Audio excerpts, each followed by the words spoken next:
భారతదేశంలో కోవిడ్ రాలేదు. నేను 5 దేశాలు వెళ్ళాను. వచ్చినందుకు ఎన్ని విమానాలు ఎక్కారో, ఎన్ని ట్రైన్లు ఎక్కారో అన్ని ఇంటర్వ్యూ తీసుకొని చక్కగా కోవిడ్ ఉందని పేపర్లు వేసేసారు.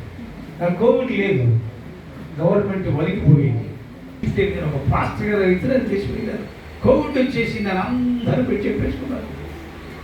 నా దగ్గరికి వచ్చింది, నాకు కోవిడ్ నేను అనుకుంటున్నాను.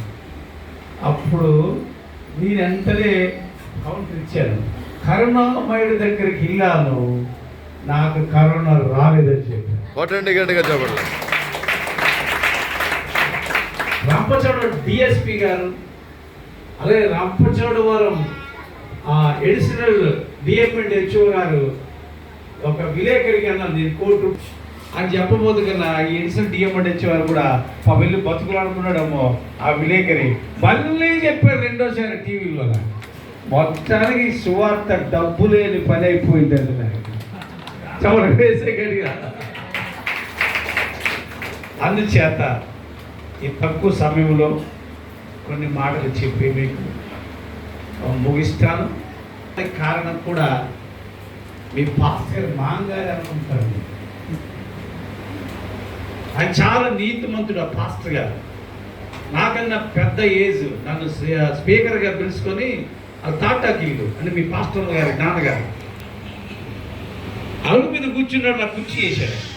అప్పుడు ఇంకా నేను చిన్నోండి. ఎంతయ్య గారు మీరు పెద్దవారు కదండి, వాళ్ళు సేవ చేసేటప్పుడు నేను ఆలోచన అయితే ఏం జరిగిందంటే, లేదండి దైవ జనులు మిమ్మల్ని పిలిచారు కనుక మీరు దైవజనులు ఇప్పుడు అన్నారంతే. నిజంగా తగ్గిపు నేను చాలా దైవజనులు చూశాను. ప్రేమానందం గారా మీ బాగారు మీరు కృపానందం గారు. సో ఆ విధంగా వారి అమ్మాయి గారు ఇక్కడికి రావటము దేవుడు అనుకుంది. దీన్ని రాను ఎవరి దగ్గరికి నేను ప్రార్థన చేసి 3 నెలల ముందు నా దగ్గర డైరీ ఖాళీ ఉంటేనే వస్తాను. మీ ఊర్లో నుంచి ఎన్నిసార్లు కారులో వెళ్ళాను, కానీ మీ ఊర్లో ఆగలేదు. గమనించండి దేవుని బిడ్డలారా. గత సంవత్సరం ఆ గెస్ట్ హౌస్లో క్రిస్మస్ పెద్ద జరిపించాను. బ్యాక్గ్రౌండ్ నేను కంటికి కనబడలేదు సమయం వచ్చినప్పుడు. సో ఈరోజు రావడానికి కారణం ఏదో ఒక గొప్ప కార్యం ఉంది. రేపు పొద్దున కూడా మీ సంఘంలో ఉంటున్నాను. ఆమేన్. ఉండకూడదు, ఎందుకంటే పెద్ద మీటింగ్ 1000 మందికి భోజనాలు. ఈరోజు అయ్యగారు చెప్పారు, యేసు ఎందుకు పుట్టారు అని చెప్పారు. యేసు ఎందుకు పుట్టారు అనే విషయాలు చెప్పారు. అయితే ఇప్పుడు ఈ క్రిస్మస్ కదా మీ ఇంటికి అంటించారా మాస్టర్ గారు కొన్ని. అక్కడ ఏముంది, ఏ క్రిస్మస్ అట? జాయ్ క్రిస్మస్, క్రైస్ట్ మాస్, క్రీస్తును ఆరాధించుట. అంటే మీరు క్రీస్తును ఆరాధిస్తే మీకు ఏమొస్తుందంటే, ఏమొస్తుంది? సంతోషం వస్తుంది. అలాంటి సంతోషం కాదు, నవ్వండి, గొప్ప సంతోషం వస్తుంది. సంతోషానికి నన్ను చూపట్టే కోటీశ్వరుడు అనుకుంటారా? కొత్త బుర్ర అన్నది.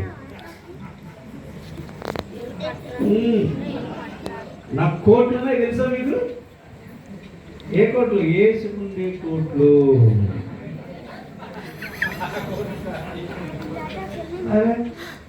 నా ఫేస్బుక్ లో ఎలా ఉంటారో, ఓ యంగ్ స్టార్ అన్నా నాకు. ఈ ముసలోడు పక్క ముసలోడు. కానీ I have gates in my heart. నా హృదయంలో గొప్ప సంతోషం ఉంది. ఏ విధంగా ఉన్నది అంటే, Jesus is in my heart always. అన్ని సమయంలో నా హృదయంలో దేవుడు ఉన్నాడు, వాక్య రూపం. కనుక దేవదూత మొట్టమొదటిగా మరియమ్మ గారికి చెప్పింది. చెప్పింది చెప్పండి. అమ్మాయ 2-3 చెప్పి 2 పండుగలు తీసుకుని ఉంటారు. బైబిల్ చక్కగా రాయబడింది, దయాప్రాప్తురాలా. గడి చెప్పండి ఆమేనండి. మీకు శుభాలు వద్దా? పలవ కావాలా? చెప్పరా?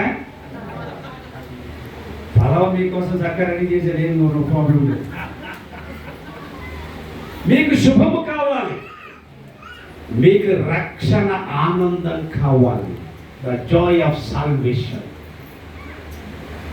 రక్షణ ఆనందం కావాలి అంటే రక్షణ సంతోషం కావాలి. అదే క్రిస్మస్ వెళ్తున్నాం,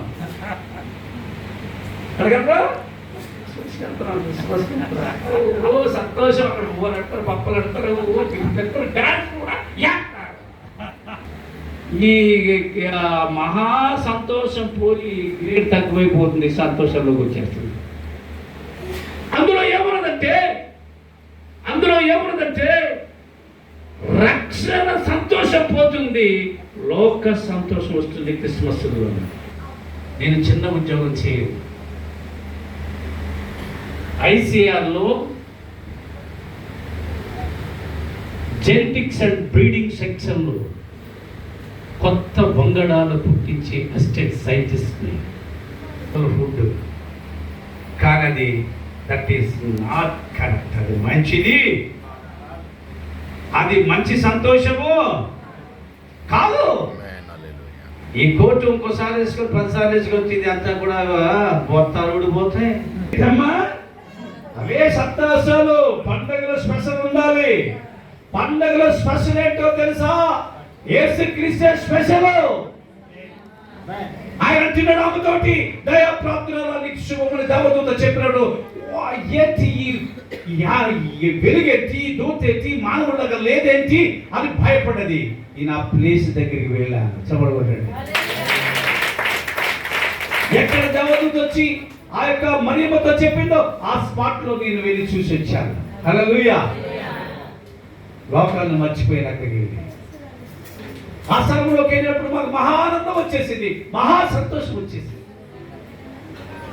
ఇప్పుడు కూడా యేసుని మీరు కలిగి ఉంటే మీరు పొందిన సంతోషం మీరు పొందగలుగుతారు. మీరు అనుకోవచ్చు, ఎందుకో తెలుసా? ఇప్పుడు ఆ పండగ వాతావరణం బాగుంది, సంతోషం ఉంటారు. బయటికి వెళ్ళబోతుడికి బుద్ధుడికి లప్పులోడు వచ్చేస్తాడు కాదా? ఎంతమంది భయంతో జీవిస్తున్నారు. అయ్యో షుగరు, అయ్యో బీపీ, అయ్యో పులలు, అయ్యో చింతలు, అయ్యో బాధలు. శుభాలు ఎవరికి లేవండి. ఎందుకు లేవు తెలుసా? వాళ్ళు సంతోషంగా జీవిస్తున్నారు. లోకం ఇచ్చారు. సపోర్ట్ కొట్టారు గట్టిగా.